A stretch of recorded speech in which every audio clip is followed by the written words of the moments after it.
Alguna vegada t'has preguntat per què recordes perfectament una cançó de quan eres petit, però no què vas sopar ahir? La memòria és una de les funcions més importants del nostre cervell. Gràcies a ella podem aprendre, prendre decisions i saber qui som.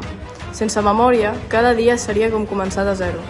En aquest vídeo explicarem què és la memòria, com funciona i quines parts del cervell hi participen. La memòria no depèn d'una sola part del cervell, sinó del treball conjunt de diverses zones. L'hipocamp és clau per crear nous records i per transformar la informació recent en records duradors. Sense ell seria molt difícil aprendre coses noves. El còrtex cerebral s'encarrega d'emmagatzemar els records durant molt de temps, distribuïts en diferents zones del cervell, segons el tipus d'informació. I finalment, l'amígdala relaciona la memòria amb les emocions. Per això solem recordar millor els moments intensos, com una gran alegria, una situació de por o un esdeveniment molt trist. No tots els records són iguals ni duren al mateix temps. La memòria a curt termini manté la informació durant pocs segons o minuts. Un exemple molt clar és quan escoltes un número de telèfon i el recordes just el temps necessari per apuntar-lo o marcar-lo, però després l'oblides. En canvi, la memòria a llarg termini pot guardar informació durant anys o fins i tot tota la vida.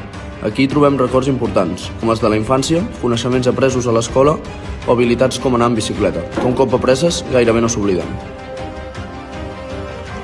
La memòria no funciona com una càmera que grava tot automàticament. En realitat, passa per 3 fases principals. La primera és la codificació. És el moment en què el cervell rep informació a través dels sentits, allò que veiem, escoltem, olorem o toquem. Aquesta informació es transforma en senyals nerviosos que el cervell pot interpretar. Després ve l'emmagatzematge. El cervell guarda aquesta informació gràcies a les connexions entre neurones anomenades sinapsis. Quan repetim una informació o quan és important per a nosaltres, per exemple, perquè ens emociona, aquestes connexions es fan més fortes i el record es consolida millor. Finalment, hi ha la recuperació, que és quan accedim a un record. Això passa quan responem una pregunta a classe, recordem una experiència del passat o utilitzem allò que hem après en una situació nova. La memòria és la capacitat del cervell per guardar, conservar i recuperar informació. No es tracta només de recordar dades, sinó de donar sentit a tot allò que vivim. Gràcies a la memòria podem reconèixer una cara amiga, recordar una explicació de classe, aprendre a tocar un instrument o saber com reaccionar davant d'una situació perillosa.